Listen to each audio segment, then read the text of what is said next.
ಶ್ರೀ ಮಲೆ ಮಹದೇಶ್ವರ ಬೆಟ್ಟ ಕರ್ನಾಟಕದ ದಕ್ಷಿಣ ತುದಿಯ ಗಡಿ ಜಿಲ್ಲೆ ಚಾಮರಾಜನಗರದ ಹನೂರು ತಾಲೂಕಿನ ಮುಖ್ಯ ಶ್ರದ್ಧಾ ಭಕ್ತಿ ಕೇಂದ್ರ. ಮೈಸೂರು ಜಿಲ್ಲೆಯ ಕೊಳ್ಳೇಗಾಲದ ಪೂರ್ವ ದಿಕ್ಕಿಗೆ ಸುಮಾರು 80 ಕಿಲೋಮೀಟರ್ ದೂರಕ್ಕೆ ಮಹದೇಶ್ವರ ಬೆಟ್ಟವಿದೆ.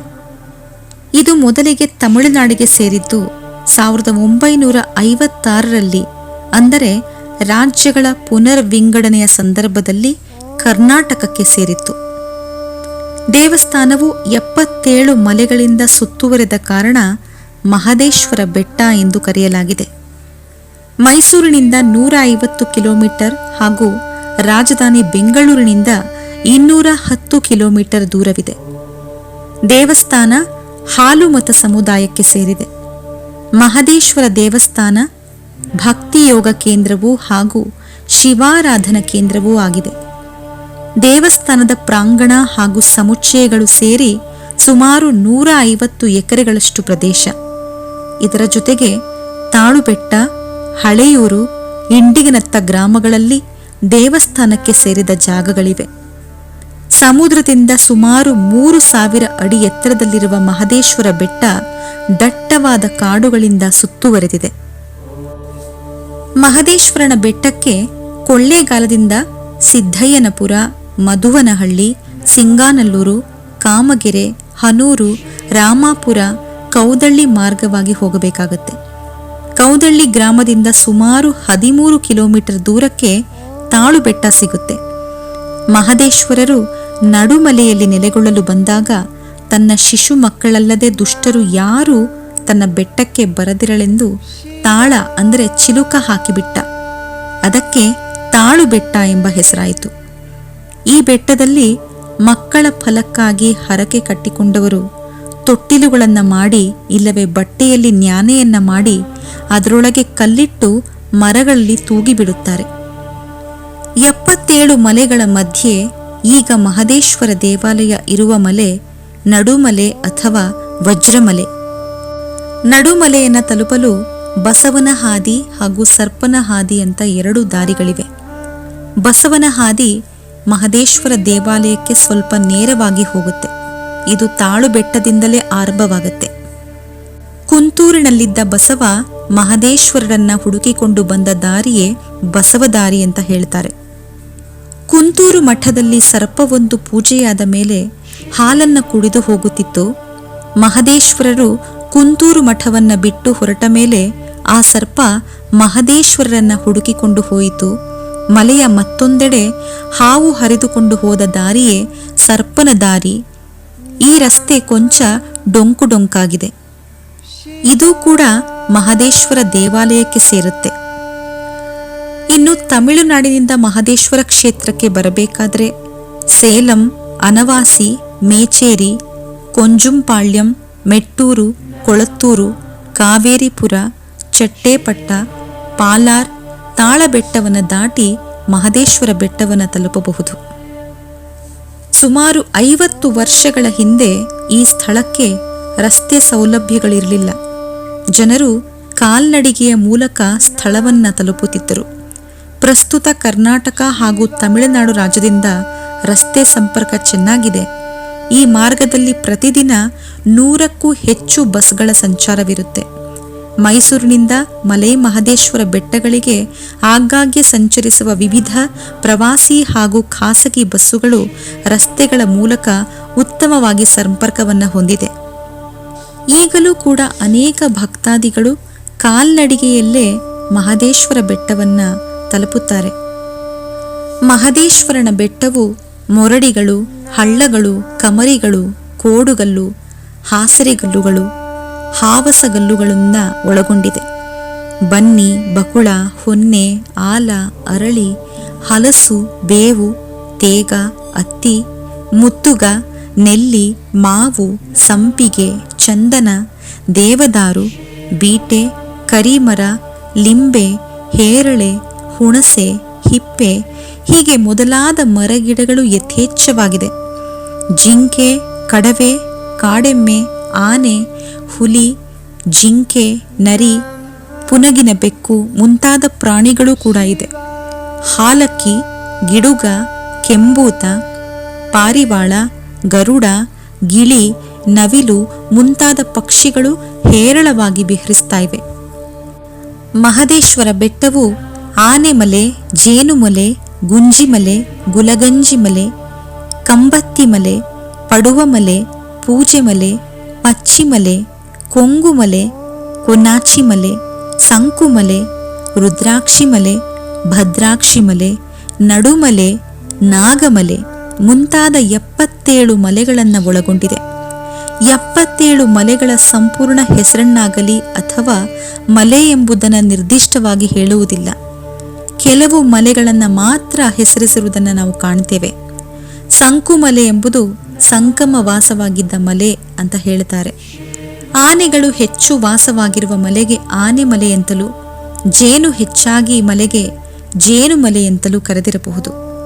ಗುಲಗಂಜಿ ಇರುವ ಮಲೆಗೆ ಗುಲಗಂಜಿ ಮಲೆ ಎಂದು, ರುದ್ರಾಕ್ಷಿ ಬೆಳೆಯುವ ಮಲೆಗೆ ರುದ್ರಾಕ್ಷಿ ಮಲೆ ಎಂದು ಹೆಸರಿಟ್ಟಂತೆ ಕಾಣುತ್ತೆ.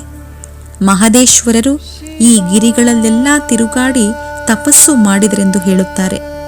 ಈ ಎಲ್ಲ ಮಲೆಗಳಲ್ಲೂ ಒಂದೊಂದು ದೇವರು ಇದೆ ಎಂದು ಹೇಳುತ್ತಾರೆ. ಬೆಟ್ಟದ ಮಧ್ಯೆ ಕಾವೇರಿ ನದಿ ಕೂಡ ಹರಿಯುತ್ತೆ. 77 ಮಲೆಗಳ ಮಧ್ಯೆ ಮಹದೇಶ್ವರರ ದೇವಾಲಯದ ಮುಖ ಪಶ್ಚಿಮ ದಿಕ್ಕಿಗೆ, ಗೋಪುರ ದಕ್ಷಿಣ, ಉತ್ತರಕ್ಕೆ ಆಲಂಬಾಡಿ ಬಸವೇಶ್ವರರ ದ್ವಾರ ಎಂಬ ಬಾಗಿಲುಂಟು. ದೇವಾಲಯದಲ್ಲಿ ಗರ್ಭಗುಡಿ 1 ಅಂಕಣ, ಸುಖನಾಸಿ 1 ಅಂಕಣ, ಮುಖಮಂಟಪ 25 ಅಂಕಣ ಇದೆ. ಮಾದೇಶ್ವರ ಲಿಂಗದೆದುರು 1 ಅಂಕಣ ಬಸವೇಶ್ವರ ಗುಡಿ ಇದೆ.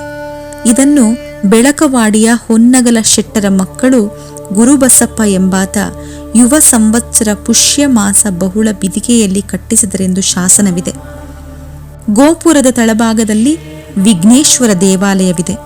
ಭಕ್ತರು ಈತನ ದರ್ಶನವನ್ನ ಮೊದಲು ಮಾಡಿ ನಂತರ ಮಹದೇಶ್ವರರ ಲಿಂಗ ದರ್ಶನಕ್ಕೆ ಹೋಗುತ್ತಾರೆ. ಈ ದೇವಾಲಯದ ಮುಖಮಂಟಪದಲ್ಲಿ ವೀರಭದ್ರನ ವಿಗ್ರಹವಿದೆ. ದೇವಾಲಯದ ಬಲದ್ವಾರದಲ್ಲಿ ಬಸವನ ವಿಗ್ರಹವಿದೆ. ಇದು ಆಲಂಬಾಡಿಗೆ ಮುಖ ಮಾಡಿದೆ. ಹಸುಗಳು ಈ ಬಸವನನ್ನ ದೃಷ್ಟಿಸಿದರೆ ಫಲವಾಗುತ್ತದೆಂಬ ನಂಬಿಕೆ ನಮ್ಮ ಜನಪದರಿಗೆ. ಮಾದೇಶ್ವರರ ದೇವಾಲಯದ ಎಡಭಾಗದಲ್ಲಿ ಈರತ್ತ ಕಟ್ಟೆ ಅಂದರೆ ವಿರಕ್ತ ಕಟ್ಟೆ ಇದೆ. ಇಲ್ಲಿ ಸಾಲೂರು ಮಠದ ಜಂಗಮರು ಕುಳಿತು ಬರುವ ಪರಿಷೆಗೆ 3 ಹಿಡಿ ಕಡಲೆ ಹಾಕಿ ಮತ್ತೆ ಮತ್ತೆ ಪ್ರಸಾದವಾಗಿ ಅಲ್ಲೇ ಕಡಲೆ ಪಡೆಯುತ್ತಾರೆ. ಹಿಂದೆ ಮಹದೇಶ್ವರರು ಉಕ್ಕನಳ್ಳಿ ಬಸವನಿಗೆ ಉಕ್ಕಿನ ಕಡಲೆಯನ್ನು ತಿನ್ನಿಸುತ್ತಿದ್ದರು ಎಂಬುದು ಮಹದೇಶ್ವರರ ಕಾವ್ಯದಲ್ಲಿ ಬರುತ್ತದೆ. ಅದಕ್ಕೆ ಈಗಲಾದರೂ ಜಂಗಮರಿಗೆ ಕಡಲೆ ತಿನ್ನಿಸೋಣ ಎಂದು ಈ ರೀತಿ ಮಾಡುವ ಸಂಪ್ರದಾಯ ಬೆಳೆದು ಬಂದಿದೆ. ದೇವಾಲಯದ ದ್ವಾರವನ್ನ ಪ್ರವೇಶಿಸಿದ ಕೂಡಲೇ ಧೂಪದ ಕುಂಡ ಸಿಗುತ್ತೆ. ಇಲ್ಲಿ ಭಕ್ತಾದಿಗಳು ಮಹದೇಶ್ವರರಿಗೆ ಧೂಪ ಹಾಕಿ ಕೈಮುಗಿದು ಆಮೇಲೆ ಮುಂದಿನ ಕೆಲಸ ಮಾಡುವರು. ದೆವ್ವ ಹಿಡಿದವರಿಗೆ ದೆವ್ವ ಬಿಟ್ಟು ಹೋಗುತ್ತದೆ ಎಂಬ ನಂಬಿಕೆ ಕೂಡ ಇದೆ.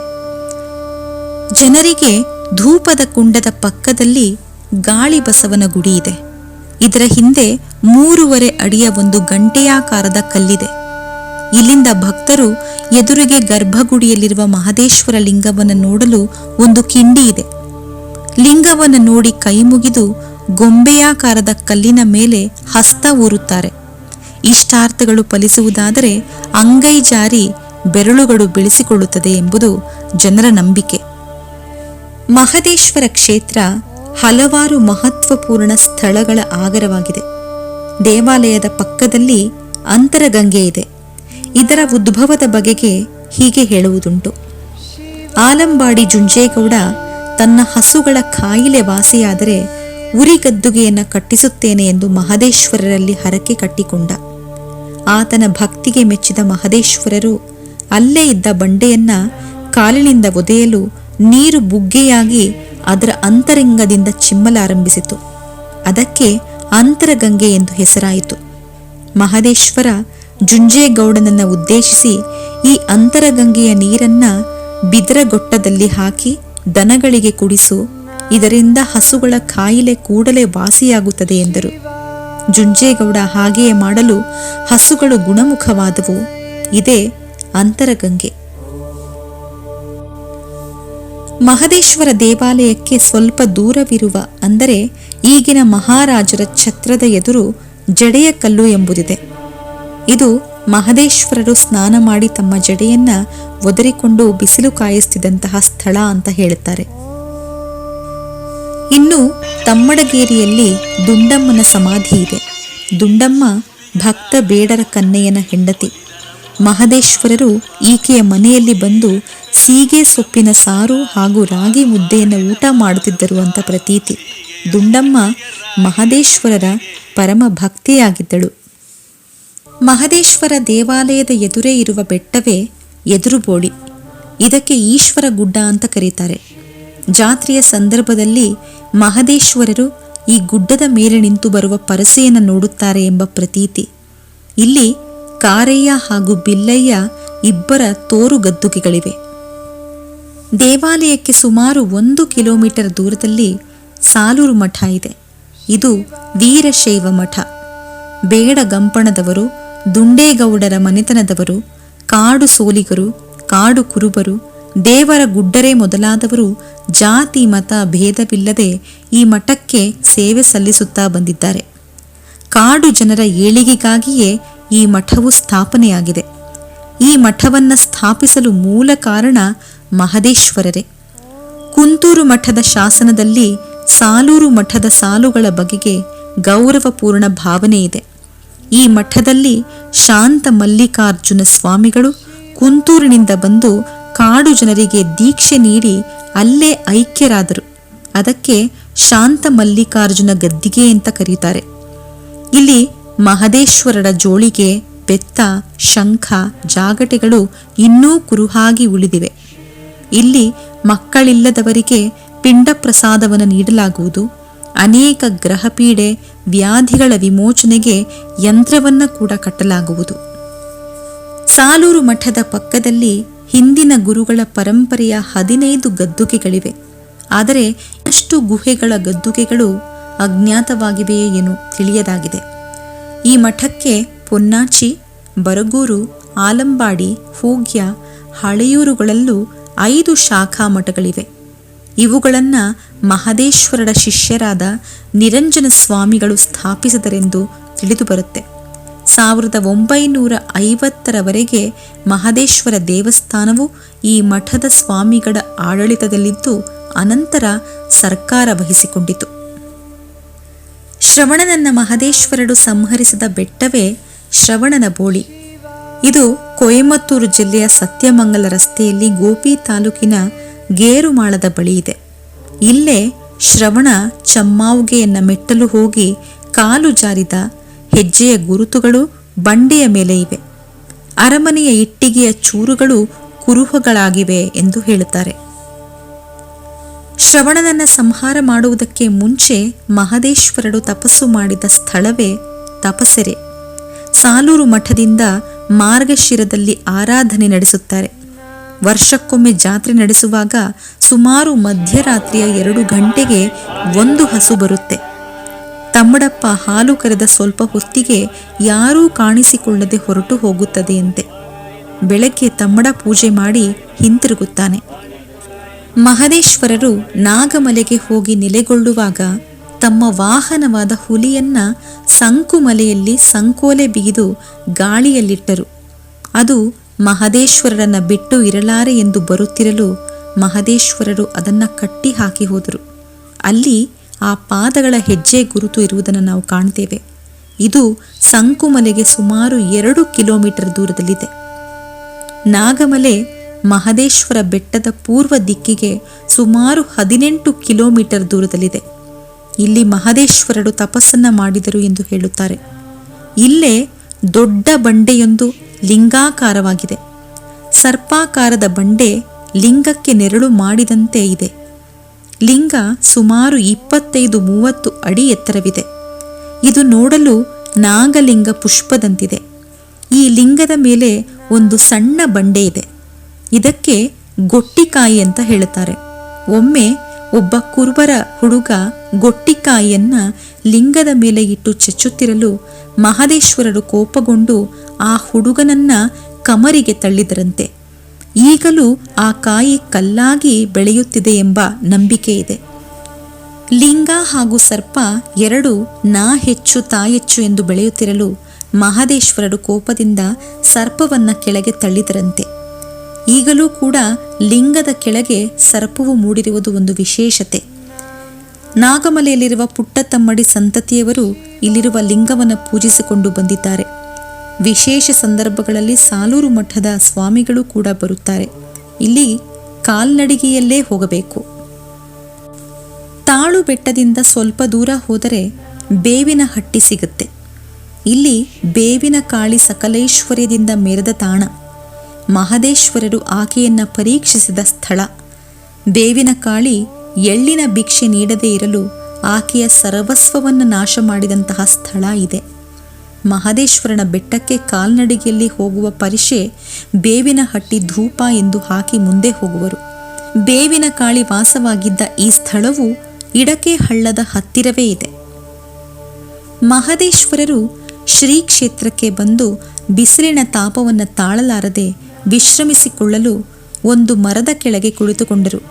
ಆಗ ಕೆಲವು ಆನೆಗಳು ಬಂದು ಮಹದೇಶ್ವರರಿಗೆ ನೆರಳು ಮಾಡಿದವು. ಮಹದೇಶ್ವರರು ಅವುಗಳಿಗೆ ಮೋಕ್ಷ ನೀಡಿದರು. ಈ ಸ್ಥಳಕ್ಕೆ ಆನೆ ತಲೆದಿಂಬು ಅಂತ ಹೆಸರಾಗಿದೆ. ಕಾಳಿ ಕಂಕಾಳಿಯರು ಶ್ರವಣನಿಗೆ ಕಾಡೆಮ್ಮೆ ಹಾಲನ್ನು ಗಡಿಗೆಯಲ್ಲಿ ತೆಗೆದುಕೊಂಡು ಹೋಗುತ್ತಿರಲು ಮಹದೇಶ್ವರರು ಅದನ್ನು ಕೆಳಗುರುಳುವಂತೆ ಮಾಡಿದರು. ಹಾಲು ಹರಿಯಿತು. ಅದಕ್ಕೆ ಹಾಲಳ್ಳ ಎಂಬ ಹೆಸರಾಯಿತು. ಮತ್ತೊಂದು ಕಥೆಯ ಪ್ರಕಾರ ಶೇಷಣ್ಣೊಡೆಯ ಮಹದೇಶ್ವರ ಪೂಜೆಗೆ ಹಾಲರುವಿಯನ್ನು ತೆಗೆದುಕೊಂಡು ಹೋಗುತ್ತಿದ್ದ. ಆತನ ದೃಢ ಭಕ್ತಿಯನ್ನು ಪರೀಕ್ಷಿಸಲು ಅದನ್ನು ಕಾಲಿನಿಂದ ಉರುಳಿಸಿದರು. ಆಗ ಶೇಷಣ್ಣ ಮಹದೇಶ್ವರರ ಅಭಿಷೇಕಕ್ಕೆ ಹಾಲಿಲ್ಲವಲ್ಲ ಎಂದು ಆತ್ಮಹತ್ಯೆ ಮಾಡಿಕೊಳ್ಳಲು ಅನುವಾದಾಗ ಕೂಡಲೇ ಮಹದೇಶ್ವರರು ಆತನ ಭಕ್ತಿಗೆ ಮೆಚ್ಚಿ, ಈ ಹಾಲರುವಿಯಿಂದಲೇ ಹರಿದ ಹಾಲೇ ಹಾಲಳ್ಳವಾಗಲಿ, ದೀಪಾವಳಿಯಲ್ಲಿ ಇದರಿಂದ ನನಗೆ ಮಜ್ಜನವಾಗಲಿ ಎಂದು ಆಶೀರ್ವದಿಸಿದರು.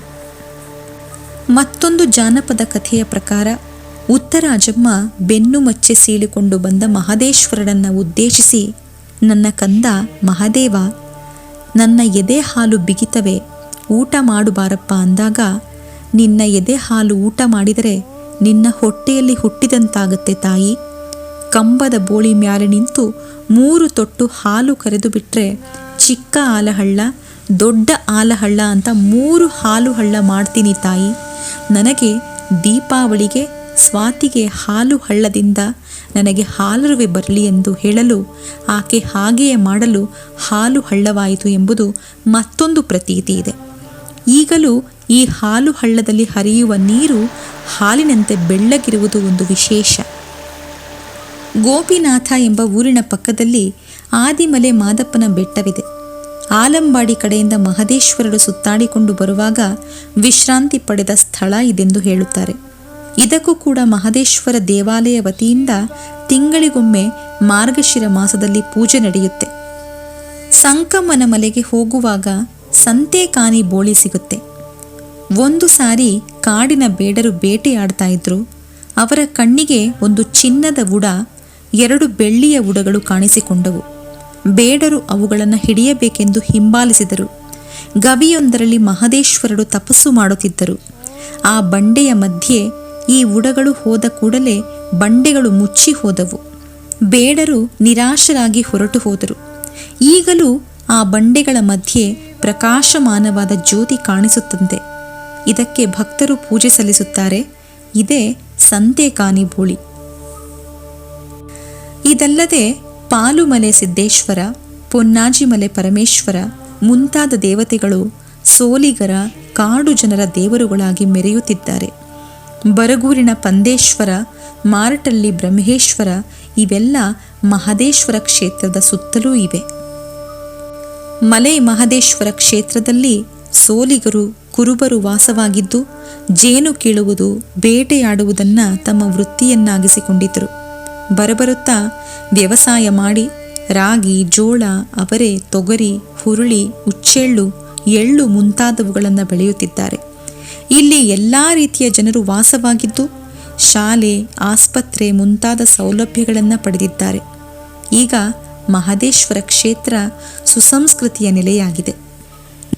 ದೀನ ದಲಿತರನ್ನ ಕಂಡಾಗ ಕರಗುವುದು, ಬೀಗುವವರನ್ನ ತೂಗುವವರನ್ನ ಕಂಡಾಗ ಮುನಿಯುವ, ಭಕ್ತರನ್ನ ಸತ್ಯಸಂಧರನ್ನ ಕಂಡಾಗ ಒಲಿಯುವ ಯೋಗಿ ಗುರು ಜಂಗಮ ಶ್ರೀ ಮಲೆ ಮಹದೇಶ್ವರ ಸಾತ್ವಿಕ ಮೂರ್ತಿಯಾಗಿ, ತೇಜಸ್ವಿಯಾಗಿ, ಅನ್ಯಾಯ ಅಕೃತ್ಯದ ವಿರುದ್ಧ ಸಿಡಿದೇಳುವ ಅಗ್ನಿಜ್ವಾಲೆಯಾಗಿ ಲೋಕ ಕಲ್ಯಾಣವನ್ನ ಎಸಗಿದ ಮಹಾಪುರುಷರು.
Buddhi